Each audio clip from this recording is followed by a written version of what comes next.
guys, welcome back to my channel. Today it's a little bit windy, but we're gonna go ahead and try to film this anyways.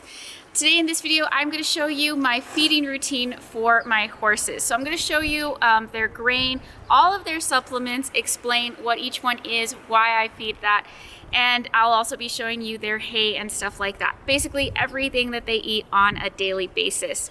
So be sure to follow me over on Instagram and TikTok because I do produce daily content over there, and I hope you enjoy this video.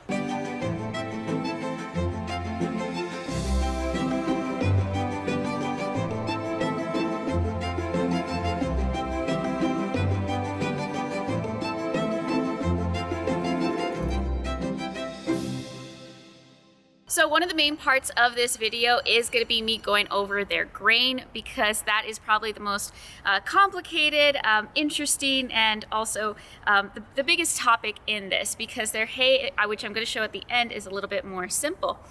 And one of the things I have learned from doing these videos is that it is really important to explain something, which is that the grain is a small portion of their diet. So I really want you guys to understand that horses should be eating 90% hay or grazing on foliage and things like that. So their grain really isn't something they're supposed to be getting full off of. It's just supposed to make up the supplements and minerals, vitamins that they're missing in their daily diet when they're eating grass or hay or things like that. Grain for animals like horses or other livestock is not like kibble for dogs, so it's going to be a very small amount per animal. So I am feeding 3 horses, which you can learn about in the Meet My Herd, Meet All My Horses video, and that is Rainbow, my 28-year-old Mustang, Mage, my Gypsy Vanner, who is 1 year old, and Bellfire, my Rocky Mountain horse, who is 3 years old. Okay, so I prepare grain in my shed for the horses, and I use colored buckets to remember who's who. So for like Rainbow, I always use purple, and for Bellfire, I always use pink, and then for Mage, I use yellow.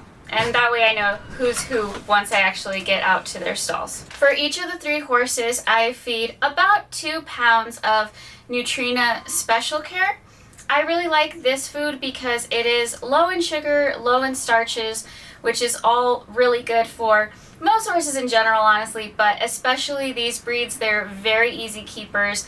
The Mustang, the Rocky Mountain, even the Vanner, usually really easy keepers. So it doesn't have corn or high sugars that are not healthy. So that's really important for a horse's quality of life, is making sure that they're not, gaining too much weight or having foods that are too sugary, too much corn, that like high calorie, high starch type of diet, because they can actually develop very serious health conditions when they're on a diet like that for a long period of time. So I like to keep stuff that's for easy keepers, basically. Okay, so that's 2 pounds for each.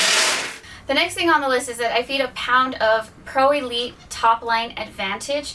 This is a super good, high quality food for growing horses. Now, I've actually started feeding this to all 3, and the reason that I'm including Rainbow now is because since she is so much older, she's starting to lose muscle tone. So I'm giving this to her for the added protein to try to see if that'll help keep her weight up. But one of the reasons that I like this food is because it has so much good nutrition for them. It's a small amount, but it's really packed with essential vitamins and minerals for them to stay healthy. And one of the things it does have is cobalt, and to my understanding, that's needed for biotin to actually be processed by horses. And I've read that a lot of supplements that have biotin are actually missing cobalt, and it's hard for them to actually process it without it. So that's one of the reasons I really like this food. It's just packed with nutrition. And the Pro Elite Top Line Advantage also has copper, and I was unable to get it for a little while, and I got Mage tested, and he was actually very deficient in that, so I'm putting it back in their diet now that it's available again. And I don't think that was nationwide. I think that was just a local problem for me. But I'm putting it back in their diet, and I'm hoping that it really helps him, because I got him tested for stuff like that, and he was kind of low in it. Okay, so let's talk about their supplements. This is going to be all the stuff that I actually add once they have that grain. So that's about 3 pounds of grain, and now I'm going to add the supplements. And one of the first things is fish oil. So fish oil I actually use because it has very high omega-3s and not as much omega-6. It's one of the best types of oil for that. It's a lot higher quality than using like vegetable oil or soybean oil. I don't like soybean oil at all for horses. People are kind of surprised that you can use fish oil for horses. Obviously, it doesn't have any fish product at this point, it's just oil.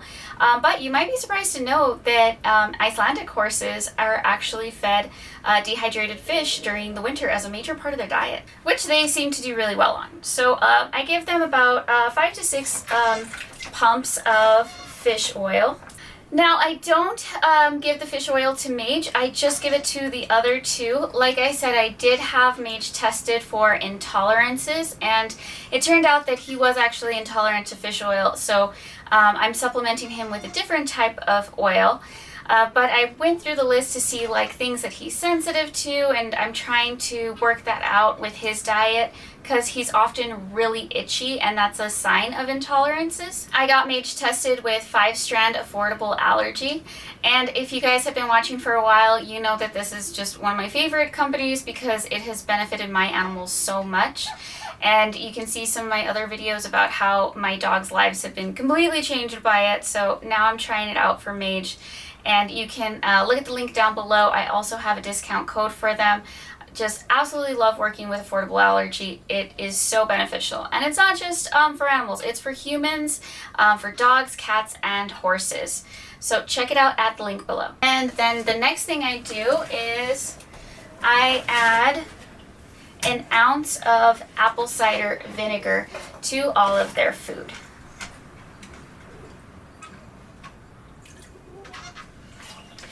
So this is super good for gut health. It's really great in preventing colic, and then it's also really good for horses that have arthritis and can help with symptoms like that. So overall, just has a lot of benefits. It's really beneficial for preventing pain, helping with stiffness.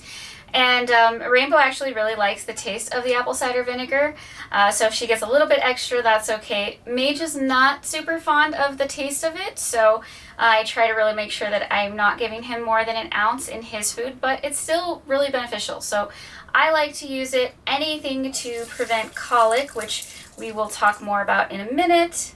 Okay, now let's talk about Rainbow supplements, and that's where I've become like one of those weird equestrians that their horse is going to choke on powder. I've gotten to that level. You're going to see in a minute. Okay, so she's got her supplement for her arthritis. Now, she is 28. Obviously, if she has arthritis, I don't think that would even be surprising to anyone. And so her supplements for her arthritis are extremely important to just keep her pain under control and keep her being able to move around and still be super active. Then she has her probiotic, and that's going to help her with, sometimes she gets hay belly, and that one I sometimes give to all of them, but most regularly I give it especially to her probiotic for her gut health. And then next is actually a supplement that's for her breathing. So during the winter, a few years ago, she started getting a pretty heavy cough during the cold months. And so in order to prevent that and make sure that that doesn't, get worse and she gets really sick during winter, I have a supplement that's for her breathing, and that keeps her actually from really coughing at all. She hasn't coughed at all this past winter, and I just really think that that's a supplement because this coughing stopped when I started the supplement. And my herb supplements I get from Silver Lining Herbs, like this one for example is a dewormer. That's something that I add to their food every so often. I think there's even like a schedule, I don't know if it's on the back or just online, but there's a schedule for you to know how often to use the worming supplement. And I like the worming herbs because honestly they smell so strong, I feel like I get wormed. But it's just really helpful too for keeping like the flies off of them and mosquitoes, things like that. I just think it makes them a lot less appetizing when they smell like all of those herbs. There is a link down below for a coupon code to Silver Lining Herbs. It's a really great company, really high quality stuff, so be sure to check it out. Besides the dewormer, another thing that I do sometimes but not always, let me see, where is it? is electrolytes and salt. So this is something that I actually give during the winter mainly, and it is during the really cold days when they're not going to be as thirsty. This is electrolytes and salt, so it makes them a little bit thirsty to keep drinking water and gives them some extra electrolytes. And the reason that I do that is because if the horses stop drinking water because they're not thirsty, that's actually a reason why they can colic. So this is something that I use as a preventative so that they are not colicking on very cold winter days. So yeah, as you can tell, there is sometimes a lot of powder that goes into it. For Mage and Bellfire, not so much, but for Rainbow, yeah, it is quite a lot of powder.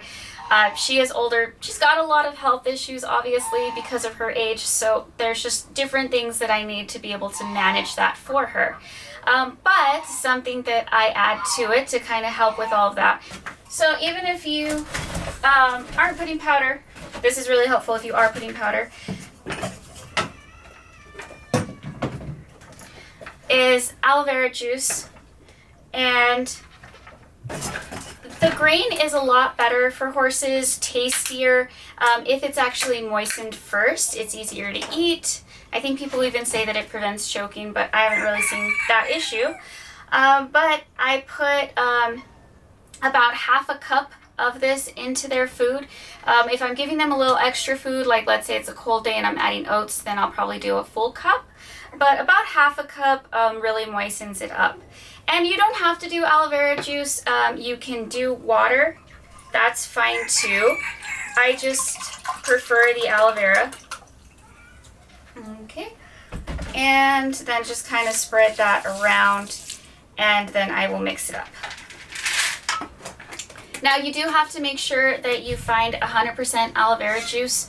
If you're going to use it for your horses, you want to make sure that it doesn't have extra stuff in it. A lot of the aloe vera juice in health stores has a lot of other things added to it, and you don't want to be giving that to your horses. So just the pure aloe vera is really good for them. And it's something that is super good for their stomach. It helps prevent ulcers. It helps smooth ulcers if they already have them. So instead of just using water, I like to use that. They seem to also really like the taste of it.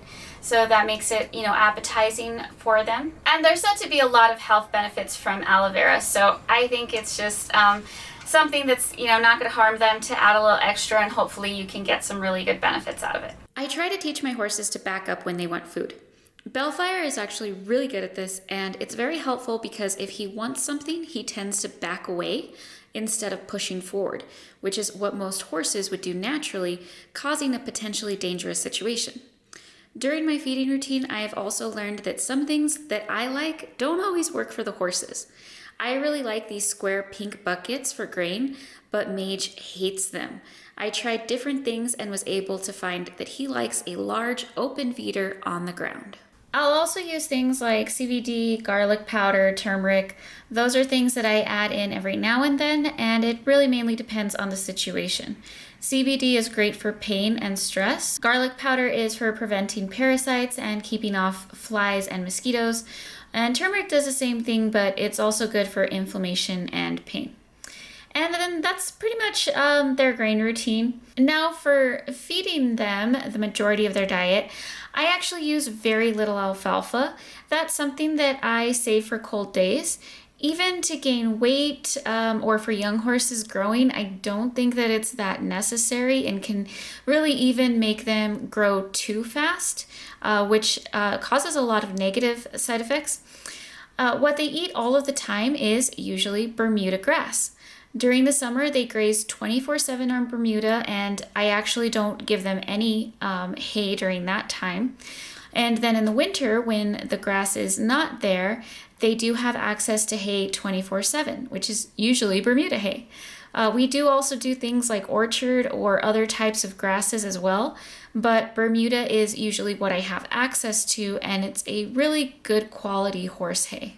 I feed hay about every 2 weeks. I have bales that weigh 1,300 pounds, and this provides food for the 3 horses and the alpacas, which are usually about 14 or 15 females.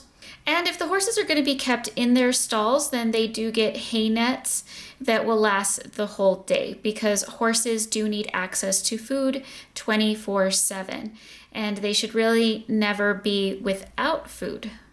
And let me know if you're interested. I am thinking of making another video going more in depth into hay and horses having access to food 24/7 and why it is important.